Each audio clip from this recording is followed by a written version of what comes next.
The truth? Oh, I'm all ears. Okay. The truth. I always tell the truth, even when I lie. Why do you find it so hard to believe? Why do you find it so easy? It's never been easy.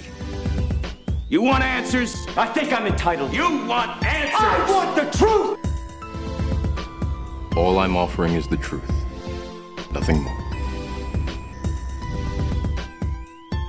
Hello and welcome back to Truthful Talk. I am your host, Marco DeGeorge, and I am joined once again by the lovely and talented Natalie Bulaich. Hello, Nat. Hello, Marco. It's good to be back. It's great to be back. So, and today we have back with us in studio again is Chris Sheeran, actor, filmmaker in town. Thank you for being back with us, Chris. Good to see you. Good to see you guys. Thank you so much for having me back on. You're very welcome. And it's great because we had more, we went through the whole last episode and there was so much to talk about. And so it's like, no, we have to have you back and finish up kind of the conversations that were started. Honored. It's like I never even left. So it's great to have you back on. But today I think I really wanted to talk because it's been a topic that comes up quite often, not just in acting, but in artistry. And it's this elusive thing called confidence. And because there's so many, I hear this from so many students that, or even potential students, I want to come and take an acting class, but they're so terrified of even coming to an open house or reaching out and even asking about it. And there's so, that self-consciousness and that fear and that anxiety is so overwhelming.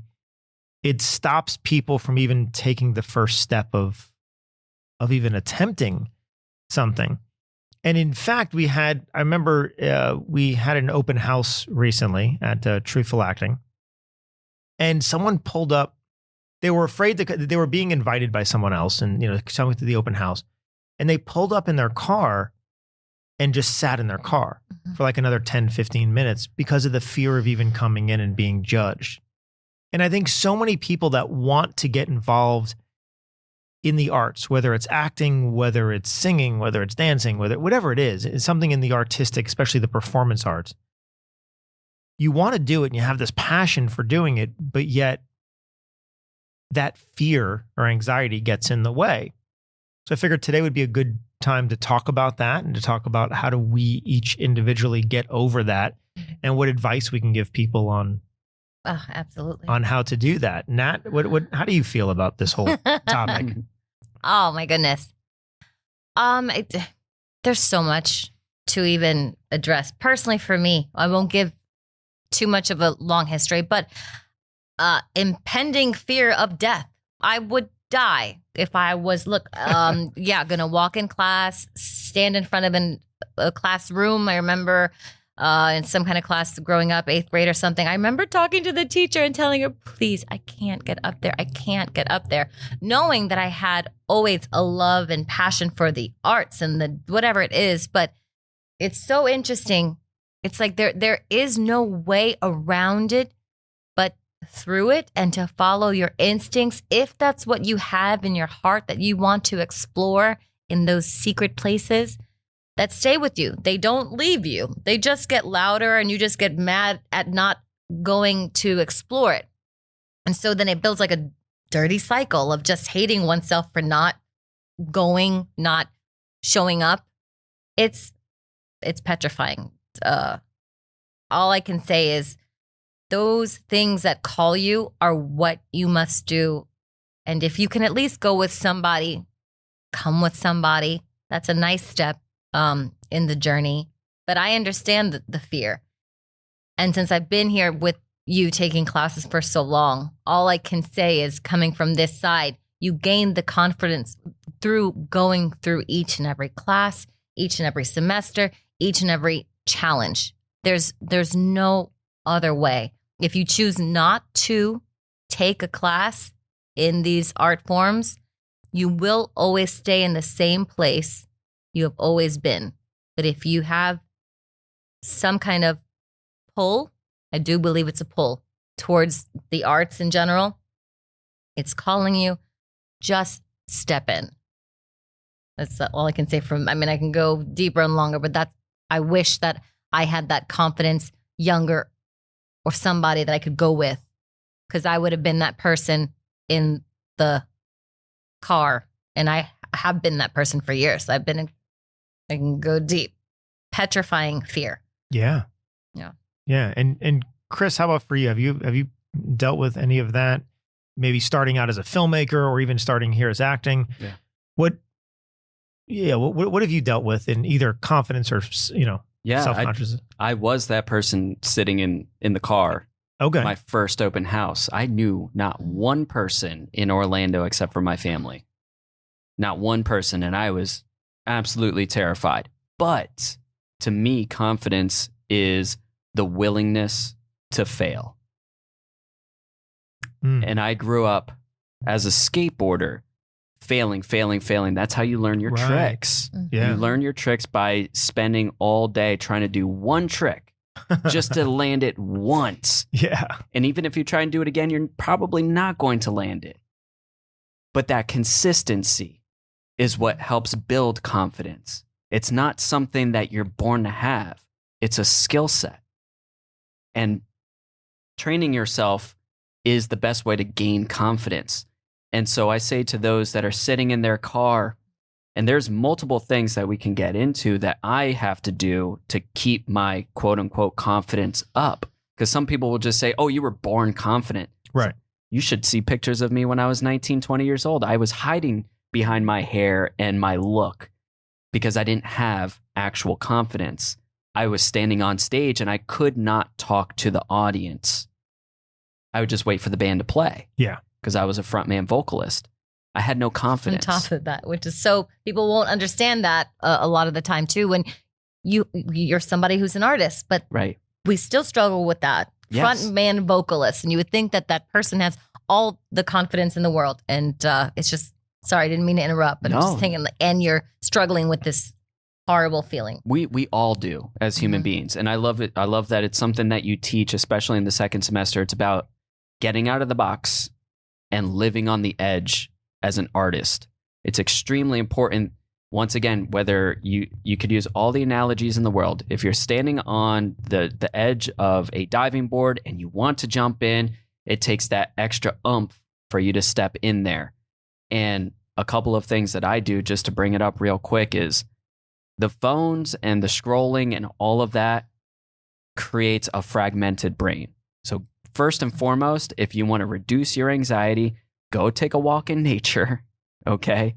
Get off of your devices unless it's specific. Like, I'm going on here to do this. That will help a lot with the anxiety.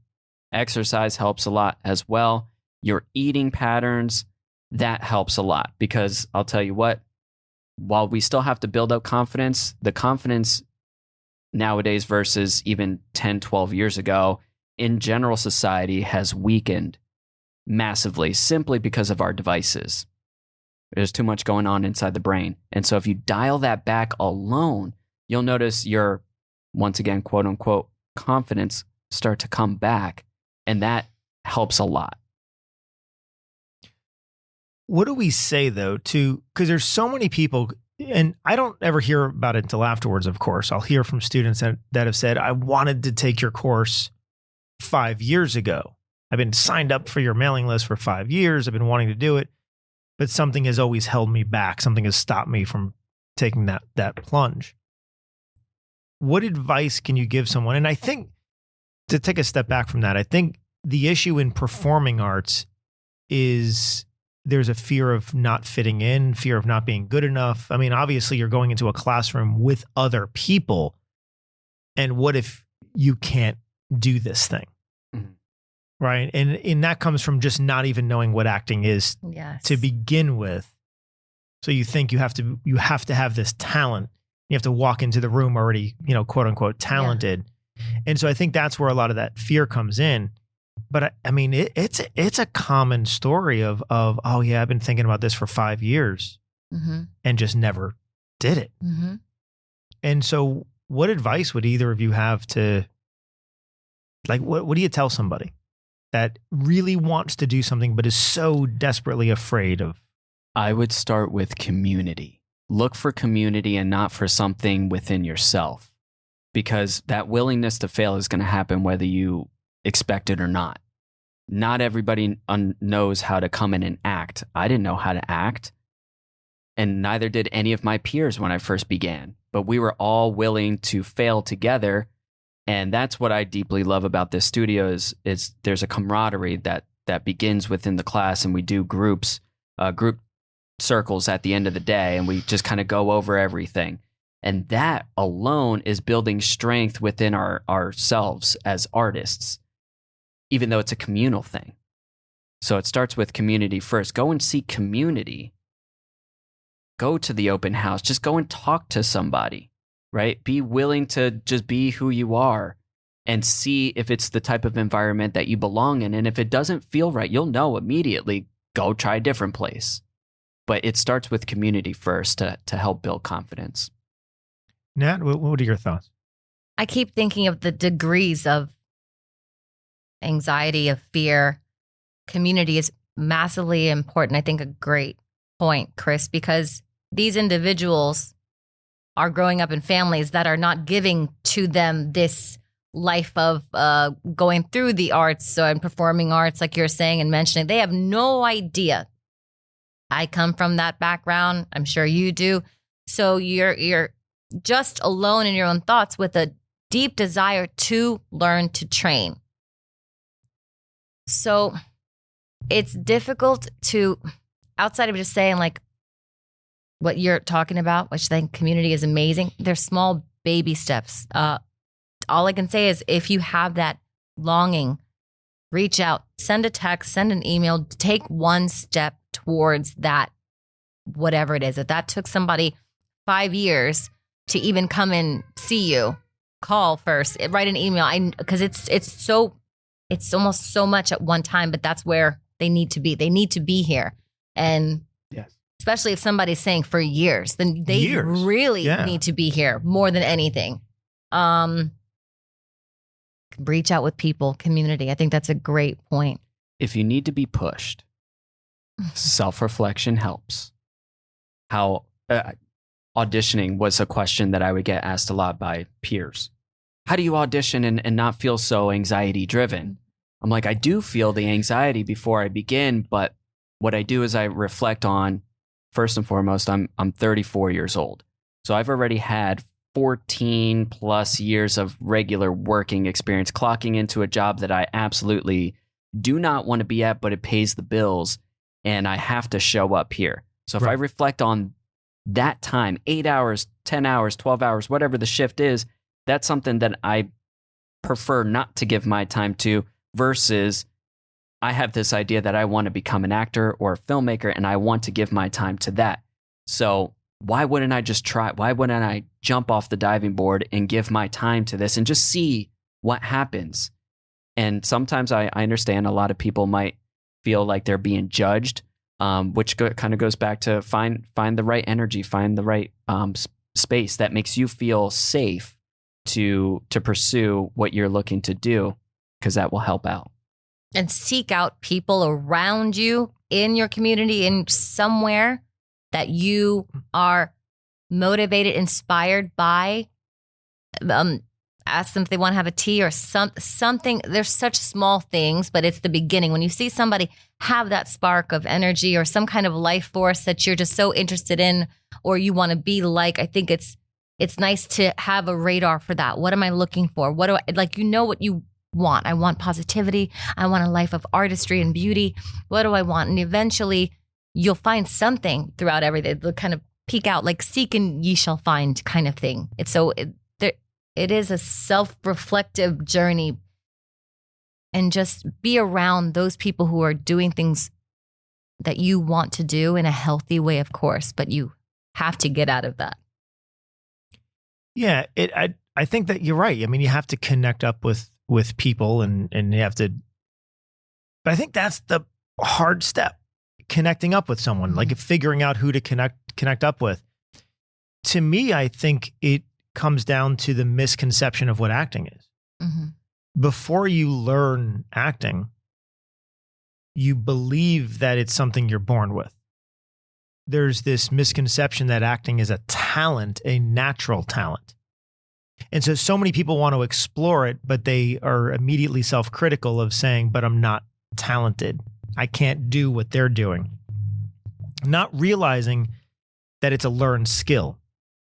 Thinking you have to walk into the room and immediately step on stage and be brilliant. And it's like, no, that's not that's not it at all. They had to start somewhere as well. Everyone had to start somewhere. But of course, we don't see artists in the beginning. We see the artists once they make it, after the 20, 30 years of hard work that they've put into it. We don't actually catch them in the process of doing it. So I think that's a big part of it, is people think that it's a natural talent. They might not have it. So why even pursue it, or why walk into a classroom and receive the validation? And I say validation, maybe the clarification that they're not talented. There's that fear. Yeah. Until you walk in the classroom, you still might be able to make it. Yeah. After you walk in and someone tells you can't make it. Oh, yeah. That's devastating. Yeah, that fear will eat you alive, but that's also a learned skill, is to listen to your gut. Listen to your gut and act on it. Yeah. That's a learned skill as well. It's not just something that somebody has. You have to act on it, like we were talking about before. Acting on your gut is the same thing as confidence. Right. It's something that you just go and do. And I'm willing to fail. I'm willing to stand up in front of the class and go first, just to see if what I'm feeling will work, and then I'll be guided or directed after that. But I need to see. It's something that's in me, it's brewing in me, and I need to let this out. If you could get to that point, it will work in other areas of your life as well, even outside of acting. Whether it's like job hunting or just talking to people in general, you'll have such a confidence to go up to people. I'm going to tell you right now, you'll still be terrified inside, but you'll take a deep breath, go up, and you'll make it happen. Or teachers, or like the community, or karate, whatever, yoga instructor, your librarian, your somebody, or whatever it's somebody to reach out to. A librarian. To say, I know. Yeah. Do you know of anybody or any acting class that are here or around or whatever it is, and somebody who just knows more than you about what you don't know, to reach out from being just surrounded by people who don't know into something else, someone who has that path. Yeah. And there's a difference. It's difficult to find. And when you do find it, it is a sense of incredible community, but it's worth going through the journey. And you have to recognize that if it's been 3 years, 2 years, whatever it is, that means that whatever you're doing currently is not working. So it's it's totally inward. I mean, like, okay, well, let me step out and try one thing, step by step. It's a lot, but it's worth it. We talked about, on last episode, we talked about the different types of classes we have in this country, and the fact that there's this idea that there's these short form training things. I think that also gets into the head of some people, thinking that, oh, wait, it only takes 8 weeks to be an actor, or 12 weeks to be an actor, or 6 months to be an actor. Therefore, I must have something that I'm already born with, because there's not a long road to it. Versus if people knew that, no, I mean, you have to study years. It's 5-10 years to be an actor. That's what you have to do. I think if people knew that, maybe they would be, I don't know, maybe a little less inclined or a little less inhibited to take that first step, because it's like, okay, well, I understand it's a long journey. I understand I don't know really anything about it yet. It's not a natural thing. But when people think that, oh, I need to be naturally talented, I'm going to take this class, and they're saying in 8 weeks I can be doing this. Yeah, it's false. It's not. That's not how it works. And that pulling back the curtain and saying, oh yeah, okay, so these people do train throughout the country, or in England, 4 years. They're going 4-year universities, and then even more extensive training for 2 to 4 years after that, with also going into theater after that. It's a long, long game, if you will. And we just expect things sometimes here in this country that we're going to be an incredible, I don't know, artist overnight, or I don't understand it. And I'm with you on this, where if it's something that you love or you want to do, don't you want to explore it the most and be trained the best so you can give the best of you and go through that journey? Yeah, you guys are going basically in this area where if you want something out of it so quick, then you want something different, fame, right, or a get rich quick scheme or whatever. It's not for the actual skill that you're learning, because anybody knows whether it actually takes 10,000 hours or not. It's the 10,000 hour rule. To build a skill, it takes a long time, and it's not about the end or the start. It's about the journey. Yes. Right. So taking this journey is the most important part of what you're doing.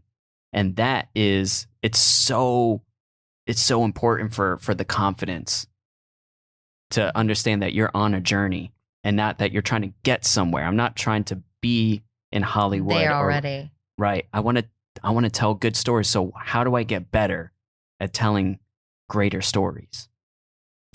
To me, and the education is what gives you the confidence. Yeah. Yeah. The more you know about something, the more confident you can feel about executing whatever that skill is. Agreed. I love to say that I'm a student for life. Now, a student, it's a two-way thing. Yes, you need the education and the knowledge, but you also must put it into practice. Yes.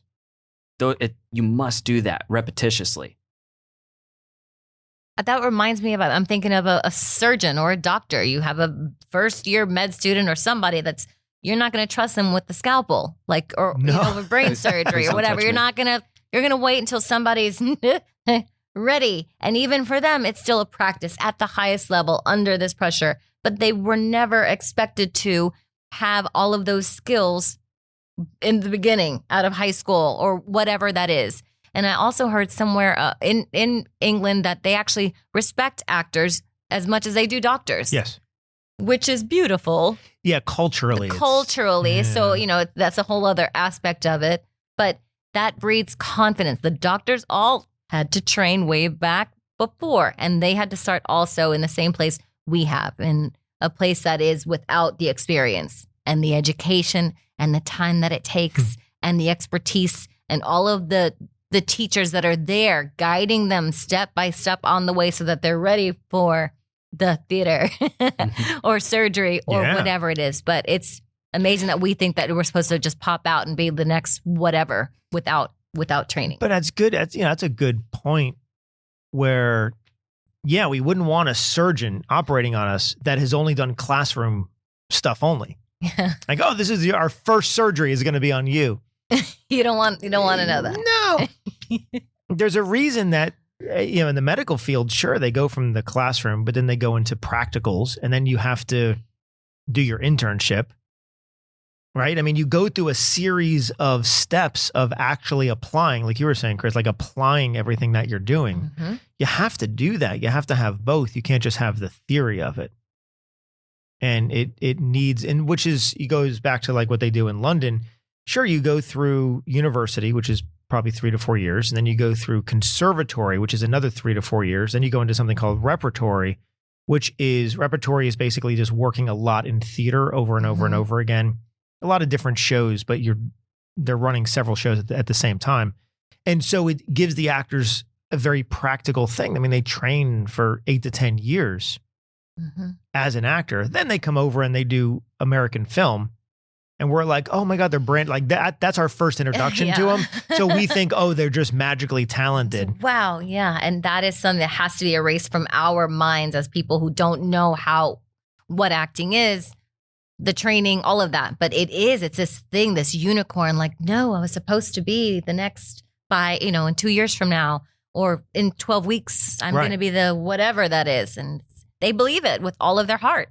And then they get disenchanted when that doesn't happen. And you can still use that though as your momentum. Like once again, being in my 30s, I use that as momentum to be like, okay, I'm going to drill so hard and stay consistent with my learning, because by the time in 10 years when I'm 45, I'd love to be making Denis Villeneuve type scale films, right? And I know the craft so well because I've been on this journey already for 6-7 years as a filmmaker, now 2 years as an actor. So if I can keep piling on these extra years of experience, I love that keyword that you used before.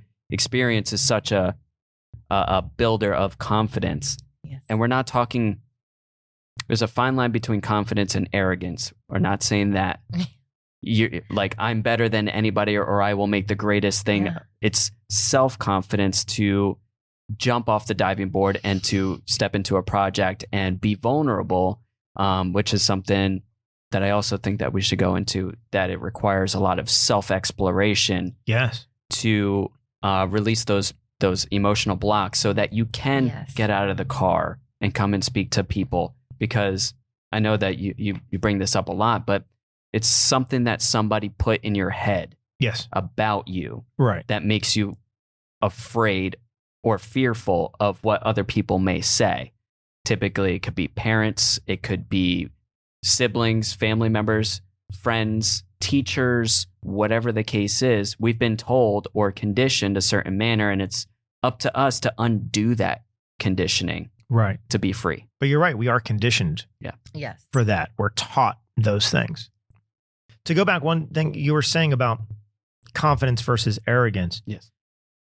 It's because I go over this a lot when I'm teaching filmmakers, because part of what I teach them is how to identify truly talented actors. When I say talented, trained. Yeah, the skill set. Well-trained actors who are truly confident in what they can do. And I say you have to watch out for the arrogant actors, because they'll slip in and then you'll have trouble.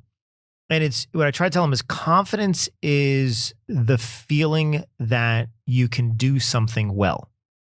Mm-hmm. That's what it is the feeling that you can do something well. Not that we don't have anxiety, or not that it's not going to be hard work, but that we have a skill set that if we do the skill set, we can do it well. Versus arrogance is actually the lack of confidence, but it's the need to be seen by others that you're confident. So arrogance is the showing of false confidence, because we need people to think we're confident. So that's the difference. Confidence is actually a feeling of, no, I can do this if I put the work into it. Right. Arrogance is, I want you to see me that I know what I'm doing, that I'm really good at what I'm doing. Yes. And that's why arrogance comes, most of the time we can see arrogance. We can feel it. It comes across so false. Yeah. It's a feeling. It's a feeling. It's an actual feeling that you can feel. Yeah. And so for filmmakers who, when I'm training them how do you cast your film? I said, you must avoid the arrogant actor. Not because they're just difficult to work with, which for the most part they are, but an arrogant actor is lacking confidence and therefore doesn't have the skill set. Typically you're lacking confidence because you haven't been trained. You don't have the tools in order to be confident, nor do you have the humility to say, I don't know how to do this. Right. It's both of those things. So vanity comes into that as well. And it's like, no, when you're casting for a film or even for theater, for anything, when we're casting and we're trying to figure out who to work with, who to collaborate with, to me, I want the most humble actors, but that are the hardest working and have a process to fall back on. And confidence is extremely healthy for people to have, especially in performing arts, but in anything. I think when you feel that somebody like, I got this, like I can do this, or any job or career that they have. And if they don't have it, you feel like, okay, now I got to pull something out of you. So that's difficult too. So even if you are trained, but let's say you're still very much pulled all the way back here. Right. What good does that do people? Because you're going to make the director's job harder, So there is a beautiful thing where that confidence comes eventually, and you can step into it without even knowing you stepped, but it's there, and it's a feeling like, yes, these two hands can. Yes, I can. Very interesting between like, I don't know, and really feeling that of I don't know. Yeah. So there's a readiness that happens, the confidence. It's very interesting. It took a long time for me as an actor to have it.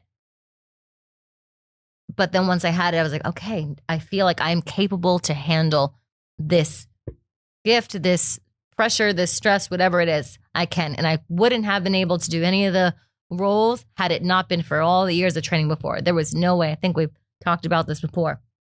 No way. It takes time, and you like trusting the process.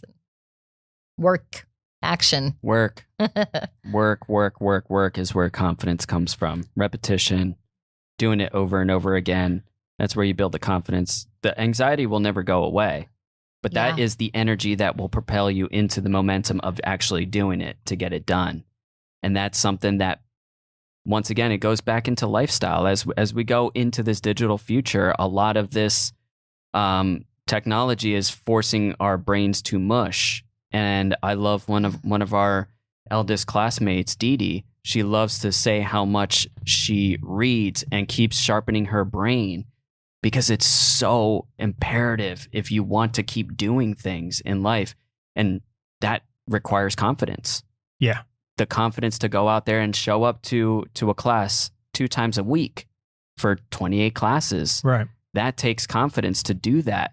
And what you're doing is just training yourself. So whether it's drawing or writing or being an actor, whatever it is, you must continuously not stop being a student, which is learning something and applying. To me, confidence goes hand in hand with humility. I think in order to truly be confident, you have to have humility, because humility is the ability to say, I don't know. It's the ability to be wrong about something, to not always have the answer, to not always be right, or to not always look great. It's to being humble. And to me, you can't have confidence without humility, because if you're constantly worried about the appearance of what you look like, then you're not going to just trust in your feelings and what you're doing and just leave yourself alone. And in order to gain the confidence, we have to go through several steps of not knowing what the hell we're talking about, not knowing what we're doing, or doing it poorly. Everything we can do well, we have to do poorly first. We have to kind of stumble, which I try to tell all of my students, both whether they're filmmakers or actors, that struggle is good, right? We want to actually lean into struggling through something, because when we struggle and we push ourselves through, that's when we learn. Yes. The struggle is actually what's going to lead towards confidence. Oh yeah. There's science behind that. There's science behind risk taking. This is why we do like cold plunges and all of that. Seriously, it's all chemicals in our brain. And the more that you get yourself to face the fears of something that you don't want to do, you do that in other areas of your life. So if you're looking to start something, try to change your lifestyle in a manner that will help you take more risks, because you'll see those doors start to open up a lot more in other areas of your life as well. The other thing I try to say, though, is that there's a big difference between struggling and suffering, because too many times we put the two together. We think, struggling is learning how to do something well, like meaning, making an attempt and you fall short. So you make another attempt and you fall short. That's okay. And that's struggling. We struggle how to do just about anything we first start doing. Suffering is, there's something harmful that's being done to you, or you're feeling bad about it. I mean, those are things that we want to avoid. We want to separate out the suffering from the struggle. Because as an actor, we're going to have struggle, we're going to have sacrifice, we're going to have those things, but we don't necessarily have to suffer for it. So anyone that's listening out there thinking that you might want to try acting, you don't have to suffer for your art. Never. We struggle for the art, yes, all the time, but you don't have to suffer for it. They're two totally different things. Yes. Would you say that to suffer is internal and struggle is external? Yeah. Right? Suffer would be more of an emotional based thing. Oh, definitely. But struggle, I mean, suffering is feeling bad. Right. Somehow. It's the feeling that suffering could come from the self feelings of not being good enough, or not being able to do this, feeling you're not enough in some way. Suffering could also come from Well, different forms of art, Mhm. right? Without getting too far into it, but so for the form of acting that works off of real events Yes. in your life, well, you're going to suffer doing that. You're going back to something that was traumatic in your actual life. You're recalling that, and then but that's going to make you suffer because you suffered through it initially. And really, what we're doing is just recalling that suffering and doing it again to pull the emotion out of it. Which is why we say no, we don't do that. We don't need to suffer because our acting needs to be joyful. Yes. Any art form should be joyful. We don't need to suffer for the art, but struggling is good because struggling means we're outside of the box. We have to struggle to push our limits. We have to struggle to grow. We can't grow just up here in our head, right? We have to grow by doing something we've never done before. And so the struggle is good. I challenge, especially my filmmakers, I'll challenge them every time you make a film, do something you've never done before. Mm-hmm. Whatever that is. I mean, push the actors further than you've never gone before. I don't know, set up a filmmaking style that you've never done. Just do something, even as small as it is. And I think as an actor, I always try to do that as an actor. I always want to do something I've never done, whether it's an accent or whether it's something physical, whether it's emotional. I want to push myself beyond that as a director, whatever it is. Because if I ever stop struggling, then I stop growing. Yes. Evolving. Growing, Yeah. Learning from it. Yeah. Growth. And that's the only way through it. In every working out, everything. Eventually, when you go to the gym, they say something about like, you're going to max out today. So we're going to see, because when I first go to the gym, I can't pick up 15 pounds or, do it 8 times or whatever it is. But then there's a max out. We're going to test where you are. The whole point of it is to fail, to see where you are. And it's the same thing with what we're doing here. The whole point of this is to explore, to get better, to go on the journey, this adventure, to see what it is that we can push ourselves to do in a healthy environment. This is a very healthy way to do internally. And when you do push yourself, it's just, believe it or not, you're like, oh my God, I can't believe I kind of did that. I'm glad that I did it. Because sometimes you go to bed at night thinking, man, I should have done that. Or why did I chicken out on that? And once you get to a point of too many nights like that and you're trained, you're like, that's it. I'm going to jump. I'm going to go in the cold water. I'm going to do something with the accent or all this stuff that it's fun. It's where the life takes place. It gives us like that energy that is needed in our day-to-day lives. Yes. I don't know. Yes. If you go the opposite way of confidence, you're going to regret. Because then you reflect. Yeah. So if you're finding yourself in a pit of regret, laying at night and being like, I should have went in there. I should have done this. I should have done that. The opposite way is the confidence. Yep. And you do that by the willingness to fail. Once again, you must be willing to fail and be okay with the failing to grow.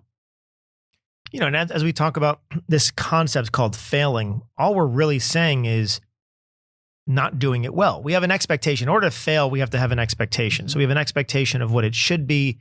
When we do it, it falls short of that expectation in some way. But really what we learn is as an artist, we let go of failure. There is no failure. Yeah. Yeah. Because there's never an end point. Right. Right. You're on the journey. Art is never finished. Only abandoned, right? We never finish it. It's always evolving. It's always turning into something else. So we never reach a destination with the art. It's a consistent journey. So because of that, we change our mindset from failing to growing. We don't fail, we're growing. Anytime we stumble, anytime we struggle, anytime we're up against an obstacle and we push through it, we've just grown. And now we've evolved as an artist, we've evolved the art that we're in, both of those things. So it goes all the way back to when we talked about someone sitting in their car, not coming inside. Like what do we tell them? And I think you're not going to start out confident. Confidence comes from doing the work over and over and over and over and over again. And then eventually you're going to start gaining confidence in certain areas of being an artist. And then you keep working. But there's always this, I don't know, these unsure areas that we're in. I mean, every time I pick up a script, it scares the hell out of me. I mean, if I have to learn a script, it's like, I don't know how to memorize. That's excitement though, right? That same feeling of nervousness, of anxiety is also excitement. It's adrenaline. You must channel the adrenaline into that moment. Yeah. Go. I have all kinds of weird methods to my madness. If you're that person sitting in the car, there is no phone before you leave home on your way here, unless it's your GPS, of course. Sing at the top of your lungs to your favorite songs that make you feel like you. Whatever it takes for you to become you, do that before you show up. You must do preparation before you come and show up. That's part of the confidence. It's part of the skill building, is knowing who you are. Even if you don't know who you are, you can still step in here and find who you are. But it helps a lot to just to know your own little ticks that kind of help. That's what helped me, you know? I'm a death metal vocalist, so I like to scream in the car. People probably hey, there you go. That works. People think I look crazy, I'm sure, when we stop at a red light, but it helps like release the tension that I might be getting from the adrenaline of like doing something new. Yeah. But I still push myself to go through and see what's going to happen. That's what I'm here for, is what's on the other side. Curiosity. Yeah. Which is important as an artist. Yes. As a human being, I think it's important. Yes. But especially as an artist, where we're constantly evolving the art, learning new things, we have to be so curious. Yes. Mm-hmm. Yes. Which is, we teach that too. We teach something called outward focus. In order to be curious, you have to be in the moment, and you have to be in tune with what's happening around you. That's all outward focus. When we're inwardly focused, we're typically thinking of things that are outside of the moment. But wanting to explore, wanting to push, wanting to go further, that's all like right here in this moment, which is so important. So if any of you are dealing with anxiety or lack of confidence, you're not alone. I mean, everyone deals in some way with a lack of confidence, with extreme anxiety, social anxiety. So many of our students have social anxiety, sometimes extreme social anxiety, which simply means you struggle being in groups of people. Many people struggle being in groups of people, especially when you don't know them. But don't let that stop you from taking the first step. The first step is finding a place to study and learn. And because if nothing else, it goes back to what you were saying, Chris, community. Yeah. It goes back to finding a community to be involved in. And an acting class can be a group of like-minded people who are trying to learn the same craft as you. And if it's in... Now, what I'll say about acting classes is wherever you're listening from and whatever city you're in or wherever in the world you are, go in and meet the people who you're going to train with. Ask questions about the style of training, how they teach, what they believe in, because you need to... I'm not a big believer in names, meaning it doesn't matter if you're studying at a certain studio name or a certain approach or anything else. What matters is who are you studying with, and do you feel they can push you and guide you along a path without adding more anxiety or without adding more fear or without making you feel not good enough. Because believe it or not, there's a lot of acting classes out there that use fear as a tactic. That they're very critical and judgmental, and it's how many studios have done it, across the world for a long time. But really, acting is an exploration of self, and you need to find the right teachers that can make you feel good about you, about exploring yourself. With acting, there is no destination. As we said, that we don't get to the point where we know exactly what we're doing and that's all we're doing, even like, let's say a run of a play. It's not that we're doing the same thing night after night after night. Yes, it's the same words we're speaking and it's the same story, but it's about living truthfully in the moment. And we learn how to do that. We learn how to step into that. And it's so important. So you want to find a studio or a school or a teacher that you can work with that is going to give you permission to freely explore. Because the truth is, even if we're doing a run of a show, every single night you step on stage, it's still an experiment. We don't know what's going to happen. We're still just giving our best attempt in that moment, and we're going to see what happens. Yep. And it's fresh. When you step on stage, it's just, someone asked me recently, don't you get tired of it or doesn't it get boring? I was like, oh, no. No. That's the excitement right there, is that it's going to be new every single time you step up to do something, to perform. And it's not that we're trying to make it new. Right. Every night. It's that when we give ourselves permission to just live truthfully under imaginary circumstances, when we really give ourselves permission to do that, it is fresh. I mean, right now is like we're living this live. We're living this moment. It hasn't happened before. We're not trying to do the same thing we did last night, because that would be up in our head. And yeah, I can see how that would get boring quick, right? If we were trying to do the same thing. Or somebody who's just rehearsed rotely, or, they're just delivering lines with no intention, no doing. There's no skin in the game. I can see how would say that. And these were actors who asked me this, actually.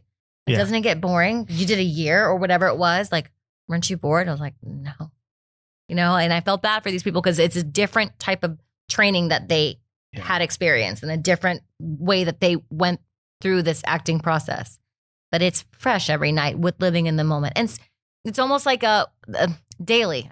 During rehearsals, I remember like, okay, guys, this is the last Thursday of the October. This is the first Monday or whatever. And they're like, okay. And it gets annoying after a while. But being in that moment, it's heartbreaking. It's bittersweet, devastating, just in life in general. And we avoid that because it's overwhelming. But in the theater and the yoga classes, whatever, you come to a moment.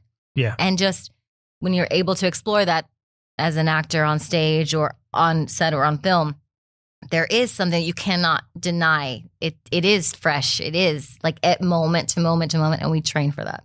Yeah. Training in the present moment it goes beyond performance and acting. It's crucial for life because that's where gratitude is. You can have that humility that you were talking about before. It only happens in the present moment. Being in the present moment, I'm thinking about it as an actor. Mm-hmm.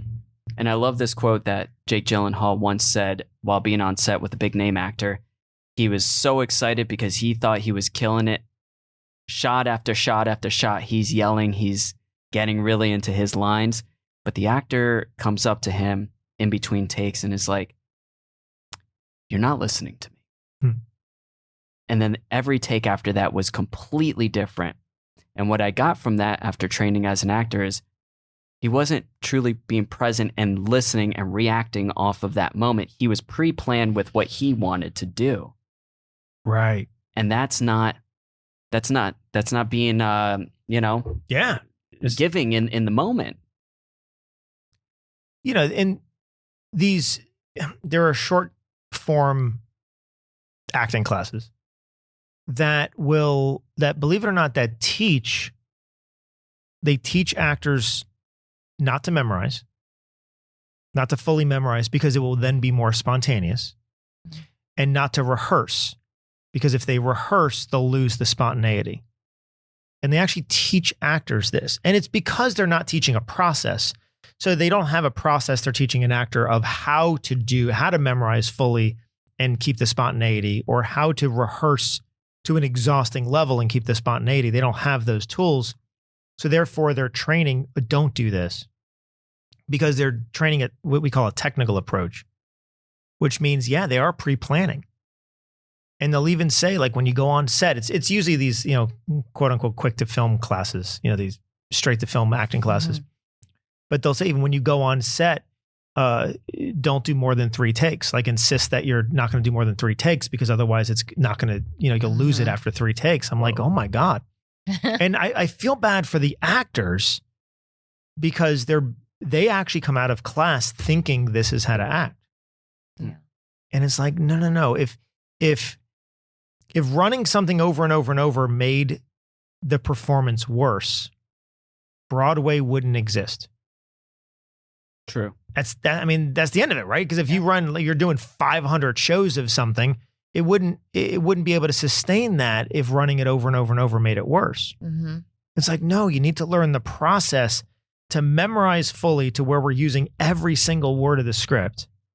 And then on top of that, we need to rehearse. The more you rehearse, the more freedom you have in whatever it is we're doing. Yes, you need that time of discovery. Yeah. I was just going to say, and everybody is able to memorize lines especially the way that you teach us, from being in your classes, being a TA in your classes, from different ages, from, I don't say 16, I think is like your youngest. I think you had someone a couple times, 70 somewhere.